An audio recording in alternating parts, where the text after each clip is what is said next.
शादीशुदा लोगों को एक बड़ी सीख देने वाली कहानी। पत्नी ने न जाने क्या किया था कि पति ने उसे एक के बाद एक कई थप्पड़ जड़ दिए। हमेशा हर सिचुएशन को शांति से हैंडल करने वाली पत्नी भी इस बार इतनी अशांत हो उठी कि उसने अपनी चप्पल ही निकालकर पति की ओर फेंक दी। चप्पल पति के बालों को छूते हुए निकल गई। ये किस्सा यहीं पर ख़त्म हो सकता था, मगर पति ने इसे अपनी मर्दानगी का विषय बना लिया और बात बद से बदतर होती चली गई। रिश्तेदारों ने भी आग में घी का काम किया। किसी ने कहा, जो औरत अपने पति को चप्पल से मार सकती है वो ना ही वफादार हो सकती है और ना ही पवित्रता। ऐसी औरत परिवार ही नहीं पूरे समाज पर कलंक की तरह है। बीवी के पक्ष वाले कहाँ पीछे रहने वाले थे। किसी ने कहा, 21वीं सदी में भी जो स्त्री के साथ मारपीट करते हैं उन्हें तो जेल भेज देना चाहिए। तो कोई कहता, ज़रूर उसको कोई और पसंद आ गई होगी, इसलिए अब पत्नी से मारपीट करने लगा है। बात कोर्ट तक पहुंच गई।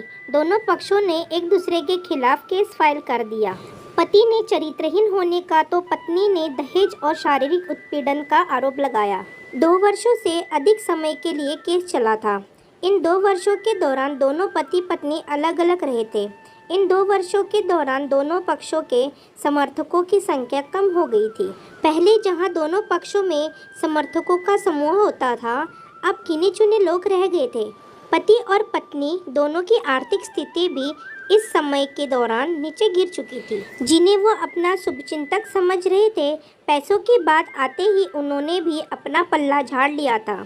अगर कोई देने को राजी भी हुआ तो मोटे ब्याज की शर्त पर। आखिरकार वही हुआ जो सब चाहते थे, डाइवोर्स। हर कोई खुश था, दोनों पक्षों के रिश्तेदार, उनके माता पिता और दोनों के वकील। लेकिन 5 साल की सुखद शादी और एक सुंदर बेटी होने के बाद मिले इस डाइवोर्स से पत्नी मूक थी और पति शांत। शायद ये एक इत्तेफाक ही था कि इस खुशी को मनाने के लिए दोनों पक्ष के लोग एक ही चाय की पटरी पर बैठे, आमने सामने। इत्तेफाक इसलिए क्योंकि ज़्यादातर लोग जो एक दूसरे के विरुद्ध पक्ष को सपोर्ट कर रहे थे, वे एक दूसरे को अच्छे से जानते भी नहीं थे। पति पत्नी भी इन सभी से दूर एक दूसरे के सामने मेज पर बैठे। पत्नी ने पति से कहा, अब तो खुश होंगे ना, तुम्हारे मन की जो हुई है। मुबारक हो, तुम भी तो आज जीत गई हो। मुझसे तलाक तो तुम्हें भी मिल गया है। Congratulations to you too. पति ने कहा, तलाक को तुम जीत का प्रतीक समझते हो? पत्नी ने पूछा। पति चुप रहा। थोड़ी देर की शांति के बाद पति ने कहा, मुझे तुम्हें 5 लाख रुपए अभी और हर महीने 8,000 देने का आदेश है। अभी मेरे पास पैसे नहीं है, इसलिए मेरा जो सिटी में फ्लैट है उसे तुम्हारे नाम कर देता हूँ। पत्नी बोली, लेकिन उस फ्लैट की कीमत तो 18 लाख की है। हाँ, लेकिन हमारी बेटी तुम्हारे साथ है और आगे जाके उसके खर्चे भी बढ़ेंगे, तुम्हें थोड़ी आसानी होगी।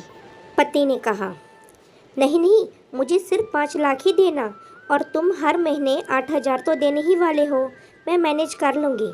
अगर 5 लाख नहीं है तब भी कोई बात नहीं, पत्नी बोली। दोनों फिर से शांत हो गए। पति सोचने लगा, कितनी भोली और समझदार है ये औरत, जो कुछ समय पहले तक मेरी पत्नी थी और अब अनजान। ये वही है जो कम से कम खर्चे में घर चलाती और पैसे बचाकर मेरे जन्मदिन पर हमेशा मेरे लिए नए कपड़े खरीद लाती। कभी बीमार भी हो जाती तो पैसे बचाने के लिए मुझे मालूम न होने देती और घरेलू नुस्खे से अपना इलाज कर लेती। मगर घर में कोई और बीमार होता तो तुरंत डॉक्टर के पास लेकर जाती। मेरी ही मति मारी गई थी।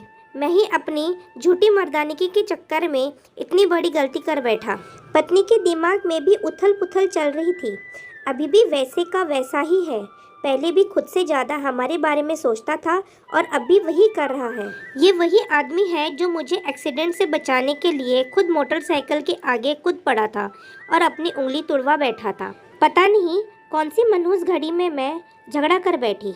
पति ने मौन तोड़ते हुए पूछा, अब तुम्हारे कमर का दर्द कैसा है? ज़्यादा तकलीफ तो नहीं होती? पत्नी हल्की सी मुस्कुराई और बोली, अभी भी होता है। अब तो पेट में भी क्रैम्प्स उठते हैं। वो तो होगा ही, तुम योगा या कसरत भी तो नहीं करती हो। अब किसी गायनोकोलॉजिस्ट को ज़रूर दिखा देना, पति ने कहा। तुम बताओ, तुम्हारा अस्थमा कैसा है अब? क्या अब भी दौरे पड़ते हैं? पत्नी ने पूछा। हाँ, पड़ते हैं, पहले से ज़्यादा, क्योंकि अक्सर इन्हेलर भूल जाया करता हूँ, याद दिलाने के लिए तुम जो नहीं हो अब, पति बोला। पत्नी की आंखों में आंसू आ गए। वो बोली, तुम्हें मेरे चरित्र पर सवाल नहीं उठाने चाहिए थे, तो ये परिस्थिति आती ही नहीं। हाँ, मैं जानता हूँ तुम बहुत अच्छी हो, मुझसे गलती हो गई, बहुत बड़ी गलती।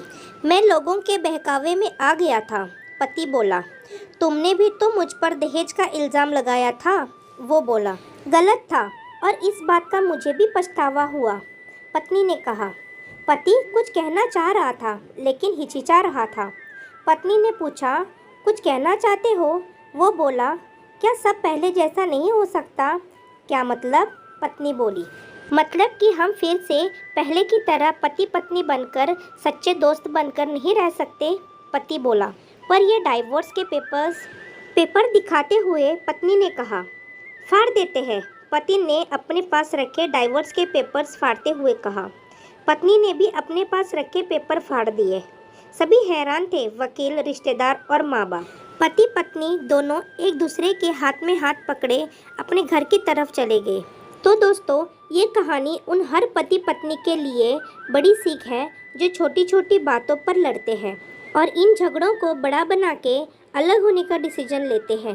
प्यार और झगड़ा तो एक सिक्के के दो पहलू की तरह है, दोनों को स्वीकार करना होगा, तभी ये पवित्र रिश्ता उसकी मंजिल तक पहुंच जाएगा।